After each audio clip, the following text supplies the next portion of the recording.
Good morning everyone. Welcome to PW Only IAS. दोस्तों, Donald Trump ने India को बोला था कि 24 घंटे के अंदर भारत के ऊपर जो टैरिफ है वो उसको और ज्यादा बढ़ा देंगे। एंड आप नोटिस कर पाओगे कि यहाँ पर डोनाल्ड ट्रंप ने बिल्कुल वही किया है। इन्होंने दोस्तों 25% टैरिफ तो भारत के ऊपर लगाया ही लगाया, उसके अलावा 25% एडिशनल टैरिफ भी यहाँ पे लगा दिया। तो आप नोटिस कर पाओगे कि टोटल ये नंबर अब 50% पहुंच चुका है। अब इसमें से जो 25% वाला जो टैरिफ होगा वो तो अभी स्टार्ट हो जाएगा, राइट। बट जो बाकी का 25% लगना शुरू होगा वो 3 हफ्ते यानी कि 21 दिन के बाद यहाँ पे स्टार्ट होगा। अब आप नोटिस कर पाओगे भारत के लिए बहुत ही बड़ा सेटबैक और बहुत ही बड़ा शॉक है, क्योंकि इससे कहीं ना कहीं 55% of Indian export to US market यहाँ पे इफेक्ट होने जा रहे हैं। ये बहुत ही बड़ी चिंता का विषय है इंडियन का की तरफ से। अगर हम मिनिस्ट्री ऑफ एक्सटर्नल अफेयर्स की बात करें तो उन्होंने कहा है ये अपने आप में बहुत ही अनरीजनेबल, अनजस्टिफाइड एंड अनफेयर है। एंड बहुत ही अनफॉर्चुनेट है कि यूएसए को ये वाला डिसीजन यहाँ पे लेना पड़ा। अब बीच में दोस्तों इंडिया और यूएसए के ऑफिशियल्स आपस में बातचीत भी कर रहे हैं, क्या कोई पॉसिबिलिटी है कोई ट्रेड डील करने की, कोई छोटी ट्रेड डील एटलीस्ट करा जा पाए। तो वो डिस्कशन भी साथ साथ में ही चल रहा है, पर अभी तक हम यहाँ पे ट्रेड डील तक यहाँ पे फाइनलाइज नहीं कर पाए हैं। पर आप एक बात अंडरस्टैंड यहाँ पे करना कि यूएसए चाइना और यूरोपियन यूनियन के ऊपर उतना सख्त हमें नहीं देखने को मिल रहा जितना इंडिया के ऊपर है। कंटिन्यूसली डोनाल्ड ट्रंप यही बोल रहे हैं कि भारत जो है ना वो वॉर को फंड कर रहा है, जो यूक्रेन और रशिया की वॉर है उसको फंड कर रहा है। ऐसा डोनाल्ड ट्रंप का यहाँ पे कहना है। पर आप जरा नोटिस करें कि चाइना का इंपोर्ट देखो और यूरोपियन यूनियन का इंपोर्ट देखो फ्रॉम द रशिया, वो नंबर्स आपको ज्यादा देखने को मिलेंगे। जैसे फॉर एग्जांपल चाइना का अगर आप नोटिस करेंगे तो इंडिया के कॉन्टेक्स्ट में डबल से भी ज्यादा नंबर आपको देखने को मिलेगा जो उन्होंने रशिया से इंपोर्ट करवाया है। सिमिलरली ईयू की बात करें तो ऑयल और गैस इंपोर्ट ऐड ऑन करके इंडिया से उनका ज्यादा नंबर बनता है। तो भाई इंडिया के ऊपर इतनी ज्यादा पेनल्टी क्यों, राइट। तो ये अपने आप में बहुत ही एक क्वेश्चन मार्क है डोनाल्ड ट्रंप के ऊपर भी कि भाई जो एक्चुअल में इंपोर्ट करवा रहे हैं उनके ऊपर आप कोई क्वेश्चन नहीं कर रहे। Plus at the same time Bharat की सॉवरेनिटी का ये मुद्दा है। हम डिसाइड करेंगे ना हम कहाँ से तेल लेना चाह रहे हैं कहाँ से नहीं। तो आप किस तरह से ऐसे ये सारी चीजें कर रहे हो कि इंडिया को वॉर फंडिंग मशीन आप यहाँ पे कह रहे हो। तो देखना ये होगा दोस्तों कि इंडिया कैसे इसका रिएक्ट करता है इस चीज़ के रिगार्डिंग। कैसे इंश्योर किया जाता है कि भाई जो हमारे इतने सारे एक्सपोर्ट्स हमारे होते हैं यूएसए की मार्केट को, उनको हम कैसे प्रोटेक्ट करेंगे, कैसे इंश्योर करेंगे कि भारत के एक्सपोर्टर्स को, भारत के मैन्युफैक्चरर्स को यहाँ पे नुकसान ना हो या कम से कम नुकसान हो। उसके लिए इंडिया को बहुत तगड़े स्टेप्स कुछ आने वाले दिनों के अंदर लेने पड़ेंगे। दोस्तों, डेट है आज की 7 अगस्त 2025 एंड आप सभी का स्वागत है आज के प्रीलिम बूस्टर न्यूज डिस्कशन में। स्टार्ट करने से पहले मैं दोस्तों आप सबको बता दूं कि जो सी सेट का बैच है वो यहाँ पे लॉन्च हो चुका है। इस सी सेट के बैच को हम कॉम्प्रिहेंसिव बैच हम कह सकते हैं, क्योंकि इसमें हर एक कंपोनेंट जो आपकी तैयारी को बेहतर बनाएगा सी सेट की, वो सारे हर कंपोनेंट को यहाँ पे कवर किया जाएगा। Plus at the same time पिछले सालों के अंदर बहुत सारे टॉपर्स हैं जो इस बैच के साथ जुड़े रहे हैं, राइट। एंड साथ ही साथ यहाँ पर इस पर्टिकुलर बैच के अंदर आपकी क्लासेस के साथ साथ आपके डाउट सेशंस, आपके प्रैक्टिस क्वेश्चंस, आपके सेक्शनल टेस्ट, आपके फुल लेंथ मॉक टेस्ट, हर एक चीज़ यहाँ पे आपकी कवर की जाएगी। तो आपको इंश्योर ये करना है कि आप इस बैच के अंदर एनरोल करें ताकि आपको सी सेट के अंदर किसी भी प्रकार की कोई भी दिक्कत यहाँ पे ना रहे। दोस्तों, इस पर्टिकुलर बैच का जो लिंक है नीचे डिस्क्रिप्शन के अंदर मैंने दिया हुआ है, वहां पर जाकर आप इस बैच के अंदर एनरोल कर सकते हैं। बाकी स्टार्ट करने से पहले मैं आप सबको बता दूं कि इस पर्टिकुलर लेक्चर की जो पीडीएफ है आपको मेरे Telegram channel Rishabh Sharma sir PW यहाँ पर इसकी पीडीएफ आपको मिल जाएगी। चलिए स्टार्ट करते हैं। पहला जो टॉपिक हमें डिस्कस करना है वो टोबैको बोर्ड के बारे में है। एक्चुअली ना ये मुद्दा जो आया वो पीआईबी में आया। काफी सारे क्वेश्चंस बीच में उठ रहे थे, क्या कोई ऐसी पॉलिसीज हैं टोबैको के रिगार्डिंग, टोबैको कल्टीवेशन के रिगार्डिंग जो एग्रीकल्चर मिनिस्ट्री देख रही है। तो उसका हमारे मिनिस्टर ने जवाब दिया, आंसर इज नो। कोई भी ऐसा टोबैको के कॉन्टेक्स्ट में कोई प्रमोशन के रिगार्डिंग, टोबैको कल्टीवेशन के रिगार्डिंग कोई भी काम एग्रीकल्चर मिनिस्ट्री यहाँ पे नहीं देखती। तो कौन देखता है, यहाँ पर आप नोटिस कर पाओगे we have a tobacco board. ये जो टोबैको बोर्ड है ये दरअसल में एक स्टेचुटरी बॉडी है जिसको बनाया गया था under tobacco board act 1975 and 1976 में इसका हमें एस्टेब्लिशमेंट देखने को मिलता है। इसके हेडक्वार्टर आपको गुंटूर आंध्र प्रदेश में देखने को मिल जाएंगे। एंड जो मिनिस्ट्री है यहाँ पे that is ministry of commerce and industry, ये बात आप ध्यान में रखेंगे। एग्रीकल्चर मिनिस्ट्री का यहाँ पे आपको रोल नहीं देखने को मिलता। तो क्वेश्चन ये आता है कि सर ये टोबैको बोर्ड आखिर करता क्या है। जैसे मैंने आपको बताया, टबैको बोर्ड का काम है कि टबैको इंडस्ट्री अपने आप में अच्छे से उसको ग्रो होती रहे, उसको प्रॉपर डेवलप करना, अच्छे से रेगुलेट करना, एक्सपोर्ट वगैरह प्रमोट करना, ठीक है, वो सारा काम यहाँ पे टबैको बोर्ड का ही आपको यहाँ पे देखने को मिल जाएगा। ठीक है, अब कुछ चीजें जो आपको पता होनी चाहिए ना, कि एक कॉन्सेप्ट यहाँ पे आता है क्यूरिंग का, जब हम बात करते हैं टबैको की। अब क्यूरिंग का मतलब क्या होता है? देखो, टबैको से ना मॉइस्चर को खत्म करना, मॉइस्चर को हटाना बहुत बहुत ज्यादा इंपॉर्टेंट बन जाता है। अब मॉइस्चर को रिमूव करने के ही हमारे पास अलग अलग तरीके हैं। एक होता है इसमें एयर क्योर्ड। एयर क्योर्ड में क्या होगा, यहाँ पर पत्ते जो होंगे ना, टबैको के पत्ते, उनको नेचुरली ओपन एयर के अंदर उनको सूखने के लिए डाल दिया जाएगा। तो मॉइस्चर नेचुरल ढंग से अगर रिमूव होता है तो एयर क्योर उसको बोल देते हैं। दूसरा है आपका फायर क्योर्ड। फायर क्योर्ड में क्या होगा, जो पत्ते होंगे वो स्मोक एंड हीट उसके साथ एक्सपोज होंगे, उससे धीरे धीरे करके आपका मॉइस्चर रिमूव होता रहेगा। एंड तीसरा जो काफी ज्यादा प्रेवलेंट मेथड है, वो आपको फ्लू क्यूर्ड आपको देखने को मिल जाएगा। इसमें पता क्या होगा, इसमें आप नोटिस करेंगे हीट जो होगी ना, पास इसमें भी हीट ही करनी है, पर वो हीट पाइप्स की फॉर्म में होगी। पाइप कह सकते हो या फ्लू कह सकते हो। तो पाइप्स या फ्लूस की फॉर्म में हीट आपकी पास होती रहेगी, एंड टबैको को धीरे धीरे करके ड्राई किया जाएगा। और यहाँ पर जो टेम्परेचर होगा, जो ह्यूमिडिटी होगी, वो हमारे कंट्रोल में होगी, कितनी यहाँ पे टेम्परेचर कैसे उसका मेंटेन करना है। तो ये डेफिनेटली फ्लू क्योर्ड जो है ना, वो एक इंपॉर्टेंट तरीका यहाँ पे बन जाता है। बाकी आप नोटिस करेंगे टबैको जो है वो खारिफ क्रॉप आपको देखने को मिल जाएगी। ये एक रेन फेड क्रॉप है, ठीक है। एंड इसका जो मोस्टली ये जो फ्लू क्योर्ड वर्जीनिया है, इसका जो इस्तेमाल है मोस्टली सिगरेट प्रोडक्शन के अंदर आपका इसका इस्तेमाल होता हुआ देखने को मिलता है। इस पर्टिकुलर एफसीवी टबैको का शुगर कंटेंट ज़्यादा रहता है, निकोटीन की मात्रा भी मीडियम से हाई आपको देखने को मिलती है। एंड मोस्टली आपका जो प्रोडक्शन है वो आंध्र प्रदेश और कर्नाटका के अंदर देखने को मिलता है। दैट इज़ द रीज़न कि टबैको बोर्ड का जो हेडक्वार्टर है वो गुंटूर आंध्र प्रदेश के अंदर आपको देखने को मिलेगा। बाकी इसके अलावा कर्नाटका लाइट सॉइल के अंदर भी इसका यहाँ पे कल्टीवेशन होता है, एंड उसको मैसूर स्टाइल टबैको के नाम से भी हम यहाँ पे जानते हैं। दुनिया की दोस्तों बात करें तो भारत दूसरा सबसे बड़ा प्रोड्यूसर है टबैको का, आफ्टर चाइना। बाकी अगर हम बात करें स्पेसिफिकली एफसीवी टबैको की, फ्लू क्लूड वर्जीनिया की, तो वहाँ China, Brazil, Zimbabwe top 3 producer हैं, एंड चौथे नंबर के ऊपर आपको भारत देखने को मिलेगा। एंड साथ ही साथ अनमैन्युफैक्चर्ड टबैको की एक्सपोर्ट की बात करें तो Brazil is the largest exporter and India is the second largest exporter. ये कुछ बातें थी टबैको के कॉन्टेक्स्ट में जो आपको बहुत अच्छे से क्लियर होनी चाहिए। नेक्स्ट टॉपिक हमें दोस्तों जो डिस्कस करना है वो पोल्यूशन कंट्रोल बोर्ड के बारे में समझना है। सबसे पहले मैं आपको थोड़ा स्टैटिक पार्ट की तरफ लेके जाऊंगा। एक्चुअल में आप नोटिस कर पाओगे, आप लोगों ने इन्वायरमेंट के अंदर सीपीसी भी पढ़ा होगा, सेंट्रल पोल्यूशन कंट्रोल बोर्ड। एक बहुत ही इंपॉर्टेंट क्वेश्चन जो ऑलरेडी यूपीएससी ने पूछा हुआ है वो ये था कि सीपीसीबी आखिर किस एक्ट से बना। तो आपको पता होना चाहिए कि ये बना था वाटर एक्ट 1974 के माध्यम से, ठीक है। अब पर ये वाटर एक्ट के माध्यम से बन तो गया, पर इसके पास पावर्स बहुत ही कम दी गई थी। तो एयर एक्ट 1981 के अंदर इसकी पावर्स को एक्सटेंड किया गया, पावर्स को बढ़ाया गया, पीनलाइज करने की चीजें और बहुत सारी पावर्स यहाँ पे इनकी बढ़ाई गई। तो डेफिनेटली पोल्यूशन कंट्रोल के लिए बहुत इंपॉर्टेंट ये बॉडी बन जाती है। एंड साथ ही साथ ये टेक्निकल सपोर्ट प्रोवाइड करती है to the Ministry of Environment, Forest and Climate Change under the EPA Act of 1986। ठीक है, तो बना किससे था? बना आपका वाटर एक्ट से था। ये बात आप यहाँ पे ध्यान में रखेंगे। उसी तरह से हमारे पास स्टेट पोल्यूशन कंट्रोल बोर्ड भी है। ये भी वाटर एक्ट के माध्यम से इस तरह से बनाए गए under section 4 by the state governments. And air act से इनकी पावर को भी एक्सटेंड किया गया। ठीक है, इनका भी काम वही है कि अपनी अपनी स्टेट्स के अंदर आप यहाँ पे इन्वायरमेंटल लॉज और जो भी सेंट्रल पोल्यूशन कंट्रोल बोर्ड की गाइडलाइंस हैं उनको आप यहाँ पे अपनी स्टेट के अंदर इंप्लीमेंट करेंगे। अब मुद्दा पता क्या हुआ है, सुप्रीम कोर्ट के अंदर एक केस गया।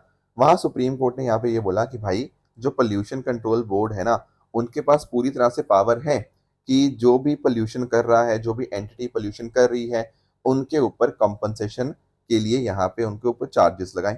कोई दिक्कत नहीं है, वो बिल्कुल वहां पे पैसा डाल सकती है कि आपने इन्वायरमेंट को पोल्यूट किया, आपको इतना पेमेंट यहाँ पे करना पड़ेगा। तो ये बिल्कुल पावर है पोल्यूशन कंट्रोल बोर्ड के पास, ऐसा यहाँ पे सुप्रीम कोर्ट ने बोला है। अब यहाँ पे ना सुप्रीम कोर्ट ने कुछ और भी बातें बोली। सुप्रीम कोर्ट ने यहाँ पे बोला कि दो तरह के चार्जेस हो सकते हैं। एक हो सकते हैं आपके रेस्टिट्यूशनरी चार्जेस और कॉम्पनसेटरी चार्जेस। अब समझना इस बात को, रेस्टिट्यूशन या कंपनसेटरी डैमेजेस का मतलब पता है क्या होता है? ये वर्ड दरअसल में आया है रीस्टोरेशन से। फॉर एग्जाम्पल, मान लेते हैं किसी ने इन्वायरमेंट को पोल्यूट कर दिया, ठीक है। अब इन्वायरमेंट को वहां पे रिस्टोर करना है। रिस्टोर करने का तरीका क्या हो सकता है? कहीं ना कहीं हम वहां से जिसने भी उसको पोल्यूशन किया है उसके ऊपर हम चार्जेस लगाएं, ठीक है। या फिर उसने पोल्यूशन किया है तो हम उनसे कुछ कंपनसेशन मांगे कि हाँ, आपकी वजह से ये दिक्कत आई है, आपको कंपनसेट करना पड़ेगा। तो या तो भाई जो भी हवा खराब हुई है, पोल्यूटेड एयर हुई है, वाटर बॉडी हुई है, उसको कंप्लीटली आप रिस्टोर करवाओ, जो भी प्राइस वगैरह होगा वो सारी की सारी आपकी जिम्मेदारी होगी। तो ये सारी बातें यहाँ पे सुप्रीम कोर्ट ने बोली है। और ये जो पैसा होगा ये पोस्ट फैक्टो भी हो सकता है कि भाई आपने इन्वायरमेंट का नुकसान कर दिया, अब आप पेमेंट कीजिए, दैट कैन बी डन। एक हो सकता है एक्स एंटे। एक्स एंटे का मतलब यही होता है कि भाई अभी डैमेज हुआ नहीं है, पर हमें लगता है कि आपके यहाँ पे फैक्ट्री लगाने से इतना नुकसान हो सकता है, तो भाई आप अभी पेमेंट कर दो, ठीक है। एक है कि नुकसान होने के बाद पेमेंट की करवाई जा रही है, एक है नुकसान होने की आशंका है उस कॉन्टेक्स्ट में। तो यहाँ पे वाटर एक्ट, एयर एक्ट, इसके माध्यम से इनके पास पावर्स हैं, ऐसा यहाँ पे बोला सुप्रीम कोर्ट के द्वारा, ठीक है। तो इशू कर सकती है जो पोल्यूशन कंट्रोल बोर्ड है डायरेक्शन उन पोल्यूटिंग एंटिटीज को। इसमें मॉनिटरी डायरेक्शंस भी हो सकती है, पर ध्यान ये रखना है कि जो भी यहाँ पे काम करेंगे वो प्रिंसिपल ऑफ नेचुरल जस्टिस को फॉलो करने चाहिए। यानी कि सामने वाली पार्टी का वर्जन क्या है, सामने वाली पार्टी क्या कह रही है, उसको सुनना भी बहुत बहुत ज्यादा इंपॉर्टेंट बन जाता है। कुछ लीगल प्रिंसिपल्स हैं जो सुप्रीम कोर्ट ने यहाँ पे ले डाउन किए हैं। एक होते हैं रेस्टिट्यूशन डैमेजेस, एक होते हैं प्यूनिटिव डैमेजेस। इसको भी समझना, रेस्टिट्यूशन वर्ड आया है रिस्टोरेशन से, कि आपने इन्वायरमेंट को नुकसान पहुंचाया है, अब उस इन्वायरमेंट को ओरिजिनल स्टेट पे लेके जाना है, अब उसके लिए किस तरह से हम रिस्टोर कर सकते हैं। तो आपके ऊपर अगर चार्जेस लगाए जाएंगे तो उसको बोलते हैं रिस्टोरेशन डैमेजेस। एक होते हैं प्यूनिटिव डैमेजेस। प्यूनिटिव मतलब आपको ऊपर मैं पेनल्टी लगा रहा हूँ, ठीक है ना। फॉर एग्जाम्पल आपने इन्वायरमेंट का नुकसान किया है, आपके ऊपर इतनी पेनल्टी लगेगी, ये सिर्फ एक पेनल्टी है।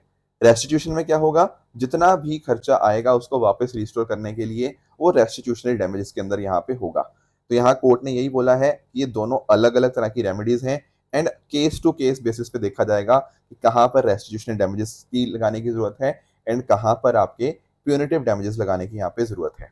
साथ ही साथ सुप्रीम कोर्ट ने यहाँ पे भी बोला कि भारत में पल्यूटर पे प्रिंसिपल को हम यहाँ पे फॉलो करते हैं, जो कि हमारा कॉन्स्टिट्यूशनल और स्टेचुटरी ऑब्लिगेशन है। कहने का मतलब भाई जो पोल्यूशन करेगा उसी के ऊपर जिम्मेदारी है पेमेंट करने की भी। जो ऑफेंडिंग इंडस्ट्री होंगी वही इन्वायरमेंट डैमेज जो होगा उसके लिए जिम्मेदार है, एंड उन्हीं को रिस्टोरेशन की जो कॉस्ट है वो यहाँ पे बियर करनी पड़ेगी। और दोस्तों ऐसा पहली बार नहीं हुआ कि सुप्रीम कोर्ट ने ऐसी कुछ बातें बोली हैं, पास्ट में भी, जैसे for example Vellore citizen welfare forum and Indian council for environment legal action, in particular landmark cases के अंदर भी सुप्रीम कोर्ट ने सिमिलर बातें यहाँ पे बोली हुई हैं। तो ये बातें आप यहाँ पे ध्यान में रखेंगे। चलिए दोस्तों नेक्स्ट टॉपिक पे आते हैं, that is WHO IRCH workshop on herbal medicine safety and regulation. दोस्तों 6 से लेकर 8 अगस्त के बीच में भारत इस पर्टिकुलर वर्कशॉप को यहाँ पे होस्ट कर रहा है। अब आपके दिमाग में आएगा सर इसका मीनिंग क्या होता है। देखो जैसा कि नाम में है ना यहाँ पे हर्बल मेडिसिन, तो कहीं ना कहीं आपको आइडिया लग गया होगा कि यहाँ हर्बल मेडिसिन के रिगार्डिंग यहाँ पे बात हुई होगी। एक्चुअल में मिनिस्ट्री ऑफ आयुष, साथ ही साथ आपका World Health Organization and Ministry of Ayush के अंतर्गत ही आपको एक कमीशन देखने को मिलता है, that is pharmacopoeia commission for Indian medicine and homeopathy. इनके द्वारा यहाँ पर ये पर्टिकुलर जो वर्कशॉप है वो होस्ट यहाँ पे करी जा रही है, ठीक है। अब इसका पर्पस क्या है कि हर्बल मेडिसिन रेगुलेशन के अंदर किस तरह से हम इंटरनेशनल कॉपरेशन कर पाए, आपस में एक्सचेंज कर पाए चीजें, वो सारी बातें, ठीक है। तो इसके रेगुलेशन करना बहुत बहुत इंपॉर्टेंट बन जाता है अलग अलग देशों के अंदर। हम चाहते हैं कि हर्बल मेडिसिन की भी जो एक्सेप्टेंस है दुनिया भर के अंदर बढ़े, इसके लिए जो सेफ्टी मैकेनिज्म्स हैं उनको हम और शानदार करें।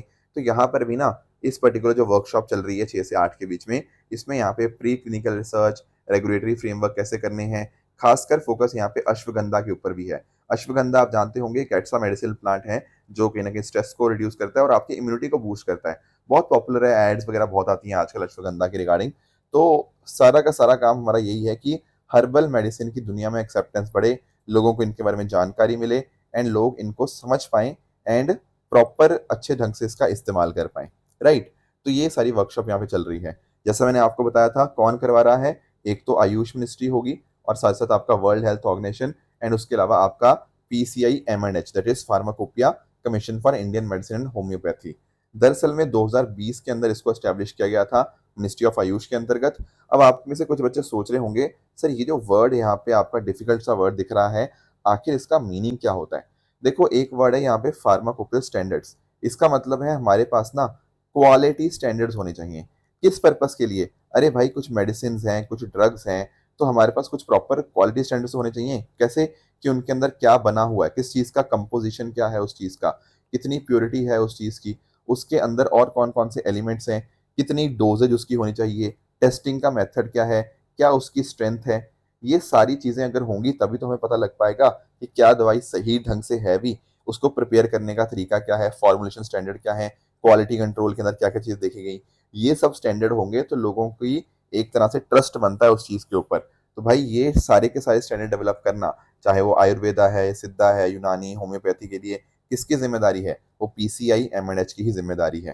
पहले हमारे पास 3 अलग-अलग आपकी एंटिटीज़ थी, जैसे एक पहले पीसीआई एम&एच था, ठीक है? और PLIM, pharmacopoeia laboratory for Indian medicine and homoeopathic pharmacopoeia laboratory. अब इसको तीनों को मर्ज कर दिया गया है एंड तीनों का नाम अब यही है, पीसीआई एम&एच। तो ये कुछ बातें थी जो आपको यहाँ पे ध्यान में रखनी चाहिए। नेक्स्ट टॉपिक पे दोस्तों आते हैं, that is 80 years on from Hiroshima. देखो, आज से लगभग 80 साल पहले यानी कि 6 अगस्त 1945 को आप लोग जानते होंगे कि हिरोशिमा के ऊपर आपका बॉम्ब गिराया गया। एंड ये अपने आप में बहुत ही एक ऐसा क्षण था जिसने पूरी दुनिया को आने वाले समय के लिए बदल दिया। और इसका नाम पता क्या था? इसका नाम था लिटिल बॉय। उसके 3 दिन बाद 9 अगस्त 1945 को नागासाकी के ऊपर फैट मैन जो बॉम्ब था वो यहाँ पे गिराया गया। राइट? तो ये नाम भी आपको पता होना चाहिए, little boy and fat man. Right? तो एक्चुअल में ये जो एटॉमिक बॉम्ब्स यहाँ पे गिराए गए ना, इससे जापान को बहुत बड़ा इम्पैक्ट हुआ। एंड बाद में हम नोटिस करते हैं कि जापान के द्वारा यहाँ पे सरेंडर भी किया जाता है। तो एक ना पिछले साल भी एक टर्म यहाँ पे पॉपुलर हुई थी, उसका नाम था हिबाकुशा। दरअसल में वो लोग जो 1945 एटॉमिक बॉम्ब्स के सर्वाइवर्स आपको देखने को मिल जाते हैं, उनको हम बोलते हैं हिबाकुशा, यानी कि बॉम्ब अफेक्टेड पीपल। कई बार यहाँ पे एक वर्ड और आता है, निजू हिबाकुशा। इसका मीनिंग ये होता है कि वो लोग जिन्होंने दोनों की दोनों बॉम्बिंग्स यहाँ पे देखी हुई हैं, उनको बोलते हैं हम डबल सर्वाइवर या निजू हिबाकुशा। ठीक है? ये वो लोग हैं जिन्होंने दोनों बॉम्बिंग्स को देखा। तो लगभग 160 ऐसे इंडिविजुअल्स थे जो दोनों बॉम्बिंग्स के साथ यहाँ पे एक्सपोज हुए। अब ये जो लोग हैं, इनकी लाइफ के ऊपर बहुत बड़ा एक इम्पैक्ट आया। इनफैक्ट इनकी लाइफ ही नहीं, इनके जो बच्चे थे, इनके आगे जो ग्रैंड चिल्ड्रन हैं, उनकी ज़िंदगी में बहुत बड़ी इम्पैक्ट हुई। तो इसी वजह से ना एक ऑर्गेनाइजेशन बनाई गई थी जिसका नाम है निहोन हिदांक्यो। ये निहोन हिदांक्यो को लास्ट ईयर 2024 के अंदर नोबेल पीस प्राइज के साथ यहाँ पे सम्मानित किया गया था। एंड ये एक जापान बेस्ड ऑर्गेनाइजेशन है जो दुनिया भर के अंदर प्रमोट करती है न्यूक्लियर डिसआर्मामेंट का। क्योंकि आप नोटिस कर पाओगे, जो लोग मैं आपको बता रहा हूँ, 160 तो ऐसे लोग हैं जिन्होंने डबल बॉम्बिंग्स देखी, बाकी और भी बहुत सारे लोग हैं जिन्होंने बॉम्बिंग्स देखी। तो उनकी ज़िंदगी, उनकी टेस्टिमनीज़, उनकी मेमोरीज़ बहुत ज़्यादा पेन के अंदर गुज़री हैं, राइट? तो उनके थ्रू ही इन्होंने यहाँ पर एक ऑर्गेनाइजेशन बनाई है। एंड इस ऑर्गेनाइजेशन का काम यही है कि दुनिया भर के अंदर शांति का मैसेज आए, ताकि दुनिया भर के अंदर इस तरह के एटॉमिक बॉम्बिंग यहाँ पे दोबारा ना हो। इसी काम के लिए इनको last year Nobel Peace Prize यहाँ पे मिला था। तो हर बार जब इस तरह से एक साल कंप्लीट होता है आपके 6 अगस्त 1945 की एनिवर्सरी का, तो बहुत ज़्यादा दुनिया में एक डार्केस्ट इवेंट के रूप में उसको यहाँ पे देखा जाता है। तो ये कुछ बातें थी यहाँ पे जो आपको पता होनी चाहिए। दोस्तों, नेक्स्ट हमारे सामने जो टॉपिक है, that is India Philippines strategic partnership. अब आप लोग जानते ही होंगे कि जो फिलीपींस के प्रेसिडेंट थे, मार्कोस जूनियर, ठीक है, वो भारत आए हुए थे। एंड इस समय इनकी मोदी जी से मुलाकात भी हुई। एंड उसके माध्यम से भारत और फिलीपींस ने ये डिसाइड किया है कि हम स्ट्रेटेजिक पार्टनरशिप की तरफ अपने यहाँ पे जो टाइज हैं उनको एलिवेट करेंगे, दोनों देशों के रिश्ते और बेहतर करेंगे। तो आप नोटिस कर पाओगे कि भारत और फिलीपींस के रिश्ते कॉमन होने के कुछ कारण हैं। फॉर एग्जाम्पल, हमारी जो डेमोक्रेटिक वैल्यूज़ हैं उनको हम शेयर करते हैं, हमारे मैरीटाइम इंटरेस्ट सिमिलर हैं। And plus at the same time हम rules based Indo Pacific order को यहाँ पे सेलिब्रेट करते हैं। मैं आपको समझाता हूँ इसका रीज़न। आप यहाँ पे नोटिस करना ज़रा, अगर हम यहाँ पे साउथ चाइना सी के अंदर आते हैं, तो आप लोगों ने सब सुना होगा, पारसेल आइलैंड हो गया, स्कार्बरा शोल हो गया, स्प्राटली आइलैंड्स हो गया, राइट? ये डिस्प्यूटेड लैंड है। इसका रीज़न यही है कि चाइना हर जगह कहीं ना कहीं इधर उधर जाने की कोशिश करता है, बोलता है कि ये हमारा ही है, 100 साल पहले, 500 साल पहले हमारा हुआ करता था, 2000 साल पहले हमारा हुआ करता था। उस वजह से इस तरह से बहुत सारे आर्टिफिशियल आइलैंड भी यहाँ पे चाइना बना रहा है। एंड साउथ चाइना सी के अंदर इस वजह से बहुत बड़े स्तर के ऊपर कॉन्फ्लिक्ट आपको देखने को मिल जाएंगे। अब यहाँ पर एक देश आपको फिलीपींस भी देखने को मिलेगा, राइट। तो स्कारबरा शोल जो है और स्पार्टली आइलैंड है, यहाँ पर चाइना के साथ इनका कॉन्फ्लिक्ट है। उसका रीजन यही है कि चाइना क्लेम करता रहता है कि ये तो उनका हिस्सा है, राइट। तो भारत भी और फिलीपींस भी rules based Pacific Indo Pacific order को बिलीव करता है। एंड इसी वजह से हमारे जो इंटरेस्ट हैं वो भी शेयर्ड है। Plus at the same time humanitarian assistance and disaster relief की बात करें, right, plus search and rescue operations, तो इन एरियाज के अंदर भी हम चाहते हैं कि आपस में कोऑपरेट करें। एंड साथ ही साथ आप लोग भारत की एक पॉलिसी जानते होंगे, that is the act east policy, है ना। और फिलीपींस जो है वो आपके आसियान कंट्रीज का मेंबर भी है। इसीलिए फिलीपींस भी बहुत इंपॉर्टेंट हमारे लिए बन जाता है हमारी इस एक्ट ईस्ट पॉलिसी के लिए। बाकी इसके अलावा अगर मैं और बात करूं तो आप यहाँ पे नोटिस कर पाओगे कि ब्रह्मोस मिसाइल 2022 में खरीदने वाला पहला इंटरनेशनल बायर आया आपका फिलीपींस ही था। भारत और फिलीपींस के बीच में जो ट्रेड है वो $3.3 बिलियन यहाँ पर पहुंच चुका है। एंड इसके अलावा फिलीपींस ना भारत का जो ITEC है, Indian Technical and Economic Cooperation, यहाँ पर इसका भी Philippines one of the major beneficiaries है। अब आप में से कुछ बच्चे सोच रहे होंगे sir what exactly is this ITEC। देखो भारत ना अलग अलग देशों को बहुत सारा टेक्निकल असिस्टेंस प्रोवाइड करता है, कैपेसिटी बिल्डिंग में मदद करता है, इकोनॉमिक कॉपरेशन करता है। जैसे फॉर एग्जांपल कई जगह के ऊपर हम लोग हेल्थ, IT, रूरल डेवलपमेंट के लिए अलग अलग हम यहाँ पे हेल्प करते हैं। किसी देश में हम इंफ्रास्ट्रक्चर बनाने के अंदर मदद करते हैं। किसी जगह के अंदर हमारे स्टूडेंट्स वगैरह हो गया, वहाँ के स्टूडेंट्स हो गया, इधर आते हैं, ठीक है। अलग अलग प्रोजेक्ट्स के लिए लोग यहाँ पे हम शेयर करते हैं, ह्यूमैनिटेरियन असिस्टेंस हम यहाँ पे शेयर करते हैं। हम अपने एडवाइजरी पार्टनर्स के साथ हम अपने जो लिंकेजेस हैं वो सारी चीज़ें हो गया। तो ये सब के अंदर फिलीपींस को भी हमने बहुत ज़्यादा मदद करी है। ये है हमारा ITEC। खासकर ना जो अफ्रीका के देश होते हैं, एशिया के देश होते हैं, उनके साथ हम खूब कॉपरेशन करते हैं। और ये साउथ साउथ कॉपरेशन का एक बहुत बढ़िया एग्जाम्पल भी आपको देखने को मिल जाएगा। तो भारत के पास्ट में भी इस तरह से कल्चरल लिंकेजेस भी रहे हैं। उसके लिए हमने कल्चरल एक्सचेंज प्रोग्राम भी रन किया था 2019 से 2023 के बीच में। भारत का डायस्पोरा भी है, लगभग 70,000 आपको फिलीपींस के अंदर भारतीय मूल के निवासी आपको देखने को मिल जाएंगे। तो 1949 के अंदर ही भारत और फिलीपींस के यहाँ पे डिप्लोमेटिक टाइज यहाँ पे एस्टेब्लिश हो गए थे। तो 76 साल के हमारे ये डिप्लोमेटिक टाइज आपको देखने को मिल जाते हैं। अब कुछ स्टूडेंट्स के दिमाग में कई बार डाउट आता है कि सर ये दो वर्ड्स हमने कई बार सुने, डिप्लोमेटिक टाइज और स्ट्रेटेजिक पार्टनरशिप, इसका मतलब क्या है। देखो एक तो होता है कि आपके ना सामने वाले के साथ बस रिश्ते हैं, ठीक है ना, there are relationships, that's it. कोई ज्यादा वहां पर बहुत एंगेजमेंट बहुत ज्यादा नहीं होती। वहां हम सिंपली बोलेंगे कि दोनों देशों के डिप्लोमेटिक टाइज हैं, बातचीत होती है, पर बहुत हैवी एंगेजमेंट नहीं है। पर जब हम बात करते हैं ना स्ट्रेटेजिक पार्टनरशिप की, ये कहीं ना कहीं दिखाता है लॉन्ग टर्म कोलेबोरेशन। जैसे भारत का EU के साथ है, इस तरह से 30 और देशों के साथ है। तो बहुत ही अच्छे लेवल के ऊपर हमारे डिफेंस एग्रीमेंट्स होते हैं, ज्वाइंट एक्सरसाइज होती है, इकोनॉमिक फ्रेमवर्क आपको देखने को मिल जाएगा। तो भारत और फिलीपींस का अब स्ट्रेटेजिक पार्टनरशिप की आपको देखने को मिल जाएगी। तो यहाँ पर आप नोटिस कर पाओगे कि हमने 2025 से 29 अगले 4 साल के लिए एक कॉम्प्रिहेंसिव प्लान ऑफ एक्शन के ऊपर हम फोकस कर रहे हैं, जिसमें दोनों देशों के बीच में स्ट्रेटेजिक डायलॉग्स होंगे, हाई लेवल एक्सचेंज होंगे, ठीक है। एक ज्वाइंट कमीशन बनेगा बायलेटरल कॉपरेशन के ऊपर, जो कि health, trade and counter terrorism के रिगार्डिंग काम हम करते रहेंगे। Plus at the same time defence and maritime cooperation भी हमारा और इंक्रीज होगा। हमारे लिए यहाँ पे ज्वाइंट डिफेंस कॉपरेशन कमेटी रहेगी, ठीक है। उस तरह से हम चाहेंगे कहीं ना कहीं और कैसे अपने ट्रेड को बेहतर कर पाएं। हम प्रेफरेंशियल ट्रेड एग्रीमेंट PTA को यहाँ पे हम कंक्लूड करेंगे। एंड उसके माध्यम से कॉपरेशन हम और बेहतर करेंगे। साइंस टेक्नोलॉजी हो गया, cultural and people to people exchange. और इसके अलावा ना एक बहुत ही इंपॉर्टेंट और कॉन्सेप्ट भी है, वो है आपका 1982 का UN क्लॉज, ठीक है। UN क्लॉज आप जानते होंगे इसलिए इंपॉर्टेंट हो जाता है क्योंकि चाइना दरअसल में ना UN क्लॉज के बहुत सारे ऑर्डर्स नहीं मानता। वो बोलता है कि एक्सक्लूसिव इकोनॉमिक जोन हमारा है। जबकि आप नोटिस कर पाओगे कि कई बार ऐसा हुआ है कि चाइना हार चुका है केसेस अपने UN क्लॉज के अंतर्गत। जैसे इवन 2016 में भी जो आर्बिट्रल अवार्ड था, वहां पर भी जो अवार्ड था ना वो यही दिया गया कि फिलीपींस का ही एक्सक्लूसिव इकोनॉमिक जोन है। पर चाइना फिर भी नहीं मानता, फिर चाइना बोलता है कि नहीं ये तो मेरा ही हिस्सा है, राइट। तो इस तरह के बहुत सारे केसेस हुए हैं। तो इंडिया और फिलीपींस यहाँ पे साथ में कोलैबोरेट कर सकते हैं आपस में, दोनों देशों के बीच में direct flight, free tourist visas, cultural exchange, tourism exchange, sustainable development, counter terrorism, इन सब के ऊपर आने वाले सालों में हम फिलीपींस के साथ काम करेंगे। एंड डेफिनेटली हमें उससे दोनों देशों को बहुत ज़्यादा फायदा आपको देखने को मिल जाएगा। ठीक है दोस्तों, तो ये थी हमारी आज की डिस्कशन। आपके सामने यहाँ पर कुछ ट्रू एंड फॉल्स स्टेटमेंट्स हैं, इनको आप पढ़िएगा, बताइएगा इनमें से कौन सा सही है, कौन सा गलत है। साथ ही साथ मैंने कल जो आपको होमवर्क दिया था, एक था एशियन जायंट टॉर्टोइस के कॉन्टेक्स्ट में। तो दोस्तों इनका जो IUCN स्टेटस है वो आपको क्रिटिकली एंडेंजर्ड देखने को मिलेगा। That is why statement 1 is incorrect.